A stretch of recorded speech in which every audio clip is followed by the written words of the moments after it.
It's the dog days of summer out there, and records are being broken for temperatures across the country. But over at ACEC, our eyes are fixed on October, because that's when we're going to be holding our 2023 Fall Conference. That's right, and registration is open now for the event taking place from October 15th through the 18th in beautiful Austin, Texas. Now go over to our website, www.acec.org/FC, to get all the information you need to register for this event. Now seize your opportunity to be part of the largest event in the engineering design service industry, focused on the business of engineering, where professionals attend educational sessions, major networking events, forums, roundtables, and more. Early bird again ends on September 14th. Make sure you lock in the best rate possible. Go to www.acec.org/FC for all the information you need. Again, the 2023 ACEC Fall Conference, Austin, Texas, October 15th through 18th. We'll see you there.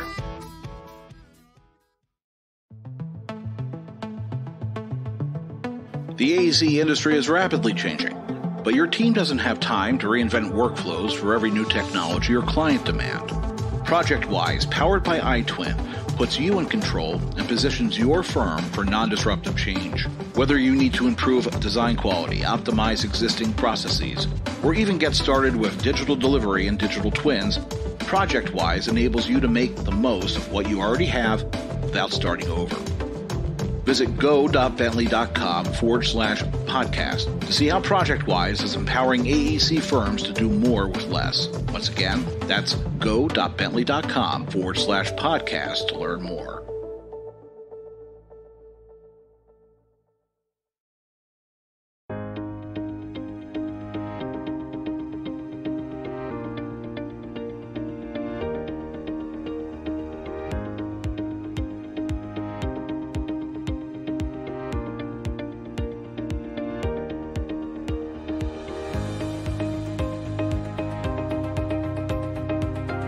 Welcome to Engineering Influence, a podcast from the American Council of Engineering Companies. And today we're kind of extending our conversation, the series of conversations we've been having about planning, strategic planning, organizational development, growth.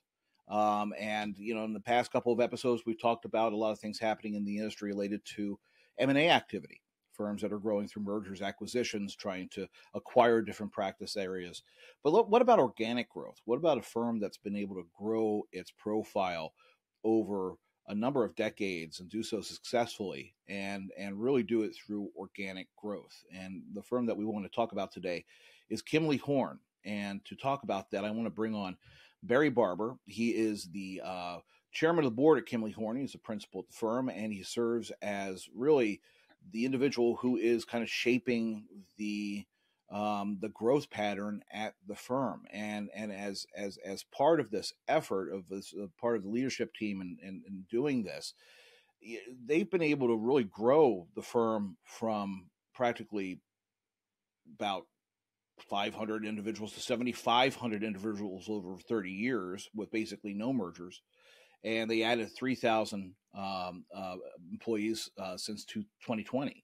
And the question is, really how has the firm been able to do this in a time where the marketplace has gotten very competitive and there's so many firms out there that are trying to bring on other firms and try to do it through M&A activity. So, Barry, I'm really pleased to have you on the show and to really get into this topic.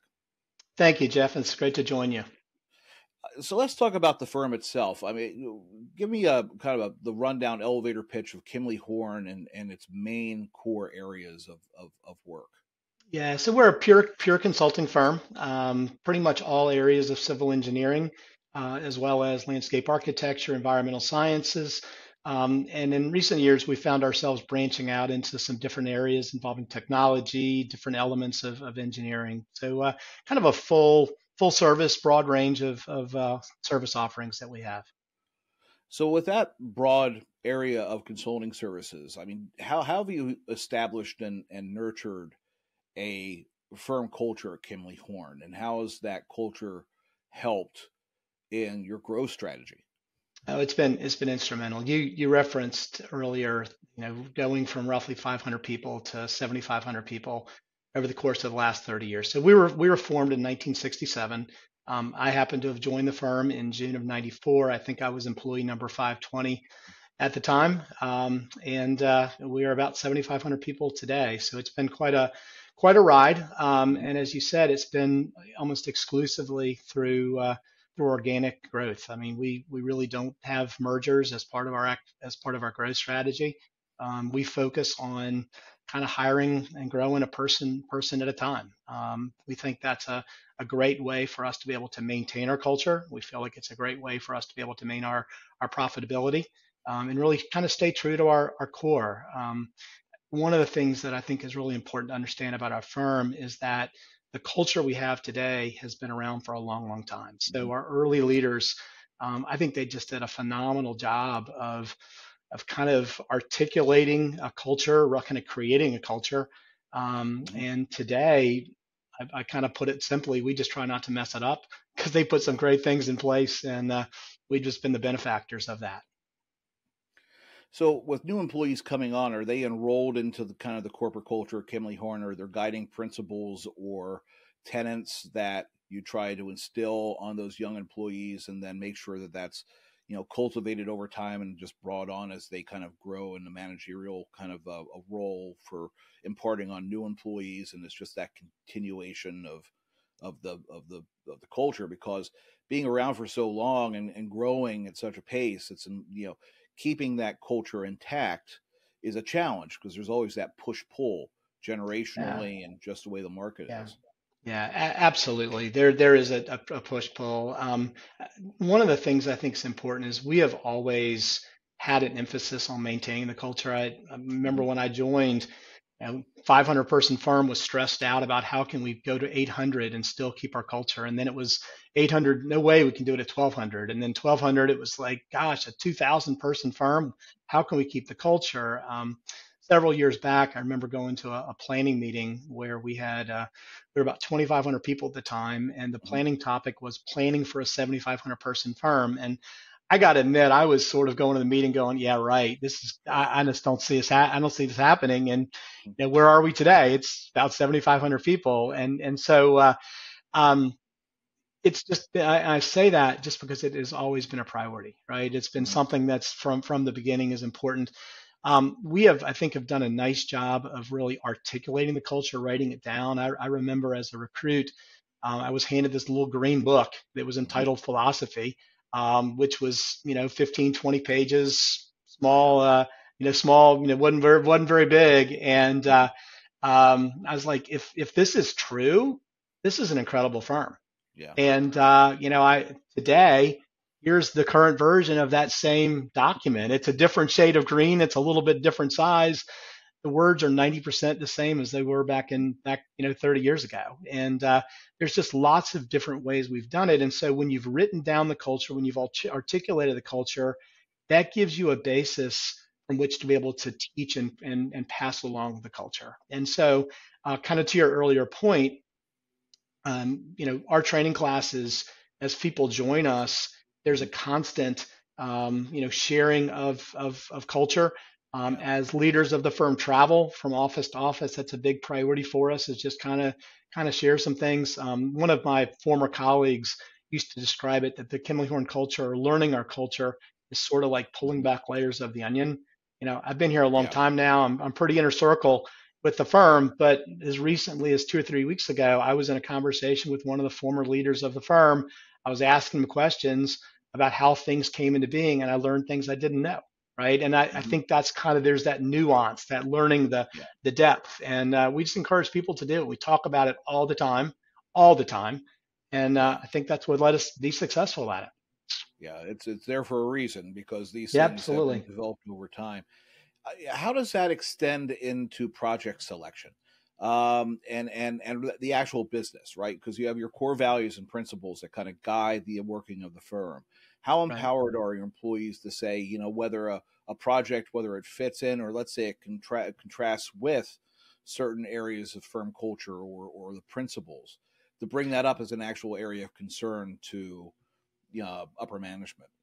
Yeah, well, I think it happens a lot. We try very hard to have what we kind of, the phrase we use is frontline empowerment. Hmm. where the people who are closest to the action, closest to our clients, are really helping to drive decisions. We have what we refer to as a corral, which is sort of a four different elements of decision making, and as long as something fits within the corral, people Hmm. are able to go and do it, right? Yeah. Obviously we're focusing as when we talk about the work that we do. Profitability, our ability to be profitable on the work is critical. The contract language, making sure we're signing contracts that are in the best Hmm. interest of our firm long term and protect the firm, very, very, very, very important. But so kind of beyond those normal parameters, Hmm. um, our practice builders, the folks on the front lines, can really make the decisions on the type of projects that they chase. Very rarely at our firm is some, quote unquote, management on high Yeah. determining where we're going to work or even what kind of work we're going to do. It's really our people who are our practice builders who are closest to the action are really driving that. And so that's a major element of the culture. A second element of it that's really important is being a great place to work. I think there's a lot it's cheap talk sometimes of we're a great place to work or whatever it may be, Hmm. when the reality is that maybe that's not really where the focus of the leadership is. At the end of the day, consulting is about having Yeah. the best people, right? And the Hmm. firm with the best people wins, plain and simply. And Yes. that's our goal, is to have the best people, and we think we do, and we're fortunate to have been recognized by Fortune 16 times as a best place to work, on their Fortune 100 list, which has been, not that we set that out as a goal, Hmm. but it's a nice byproduct of the work Absolutely. we've been able to do. Yeah. With the workforce, of course, is our top issue right now at ACEC. I think with the infrastructure Yeah. bill passed, with really the money starting to flow out through all these bills, the question becomes capacity to actually do the work. Yeah. So we know that there are challenges in graduating enough engineers out of school, number one, retaining those engineers into our industry and making sure that they stay and they grow.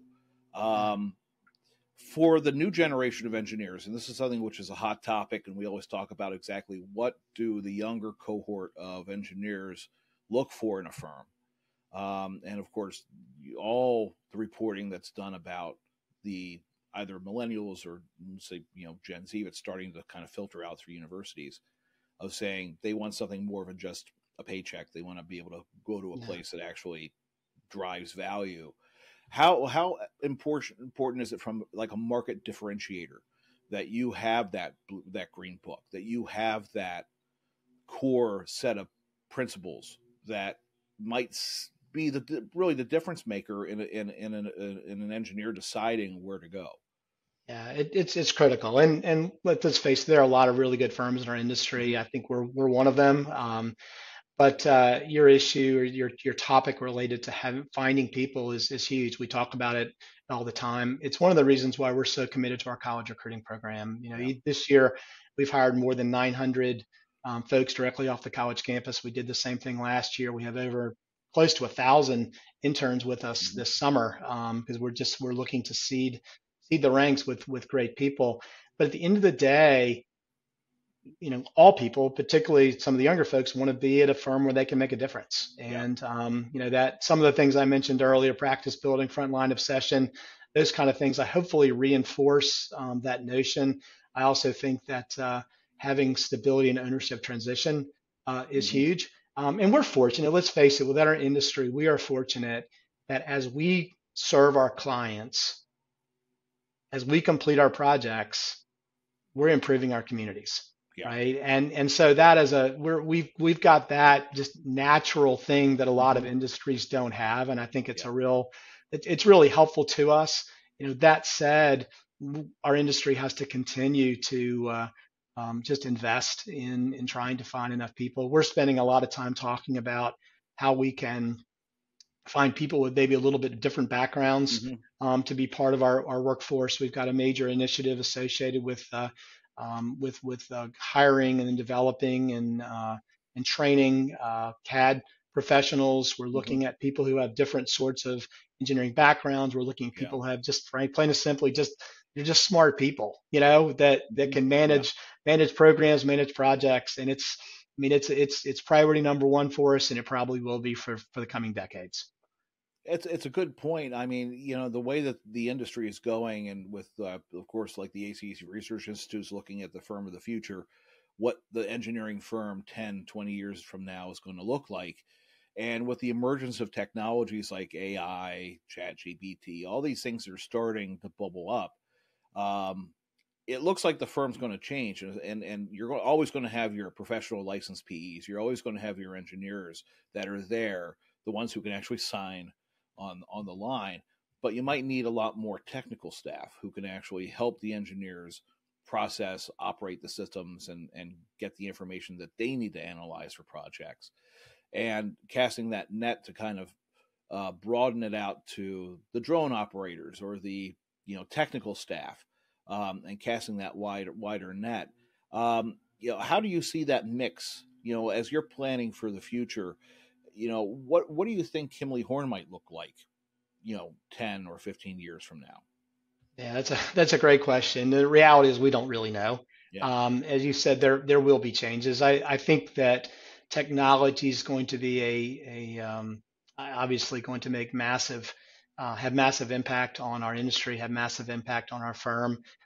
You stated earlier, and I think you're correct, we will have more people with a technology bent to help us to figure out basically what to do with data that we get.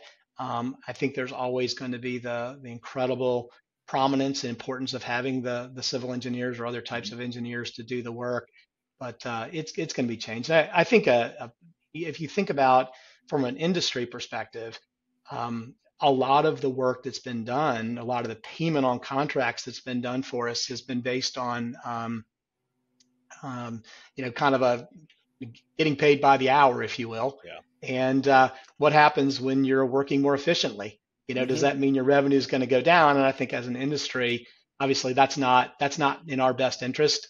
Yes. For that to happen. So we're just going to have an incredible emphasis on getting paid for value, right? Which I think our industry brings incredible value to our communities, and we need to make sure that firms get well rewarded for that value. Yeah. No, without question. I think the value that's done by firms, within our industry and Kimley-Horn, it's amazing what you can do for a community, especially the communities where, where the employees of Kimley-Horn live. That's the thing. It's they give back to the communities and they actually improve things. And there's a value proposition there with an essential value to society, which needs to be reinforced. I think that our board chair, Jay Wolverton, has done a good job of putting that up front and center, that, it's value. And that's something that we need to do a better job of an industry of expressing that value. So that, like you're right. We get paid by the hour, but technology is going to make everything more efficient. And then what's the product at the end of the day, and how do you package it? I completely agree with you. And I think kind of going back to the employee side of things, I think people just innately want to bring value to clients. They also want to know that they are valued, right? And so that's something that, as a firm, we spend an awful lot of time trying to figure out how we can value our employees. Ownership transition is a big part of that. Incentive compensation is a big part of that. Treating people with respect, giving people opportunities, all those kind of things. And let's face it, people can tell when a firm is sincere about those kind of activities, right? And so that's something we challenge ourselves with all the time, is making sure we truly live up to and a kind of our brand promise from an employment perspective. And I would encourage other firms to do the same, right? And it's more than just the words, it's the actions that match it.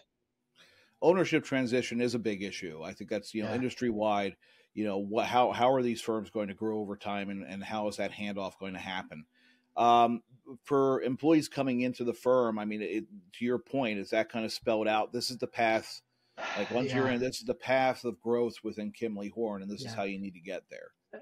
I've referenced several times the fact that we've had our early leaders really gave us some great things to build from, and ownership transition is one of those examples. One of our early founders, a guy named Ed Vick, his quote was, "I decided I'd rather own a small piece of something big than a big piece of something small." And so from the very, very beginnings of our firm, ownership transition has been a priority. And so we're 57 years in at this point. We have, I would believe, a stronger ownership transition situation than we've ever had before. There are about 850 of us that are shareholders today. No one owns more than 2% of the firm, so it's very, very broadly distributed. But to your earlier point, when a person joins the firm, they can immediately see what we call the path to ownership, which we've got various specific steps that have been spelled out Mm-hmm. about how one becomes an owner. And it starts with making a contribution to our success, right? So we kind of view becoming an owner kind of like getting married. If you're going to get married, you probably ought to date Yeah. first. And as part of that, and and so it's we can say to a college student, just as we can say to a senior person who joins us from another firm, you come here and there's an opportunity Mm-hmm. for ownership. And we Yeah. give hundreds and hundreds and hundreds of examples of how people like them have become owners. And let's face it, solid ownership Mm-hmm. transition is what allows us to maintain a strong culture, right? Because if you have a change in ownership, if you have disruption in ownership, Yeah. the culture by definition is going to change, because it's going to be based on what the new owners think and is what allows us to maintain a strong culture, right? Because if you Yeah. if you have a change in ownership, if you have disruption in ownership, the culture by definition is going to change, Mm-hmm. because it's going to be based on what the new owners think. And so Yeah. we describe ourselves as being fiercely private. And I Mm-hmm. believe that that has been just absolutely instrumental in allowing us to maintain a strong culture and have Yeah. great success for decades. Yeah. Absolutely. I think that's there are a few companies out there that are multi-generational in nature and are still the same like they don't change with the wind. They don't change with just for the sake of changing. You have that core guiding principle that means that Yeah, someone looking at the firm absolutely. In now. fact, we've been at it so long, we don't even think in terms of generations anymore. So your phrase multi-generational is very, very accurate.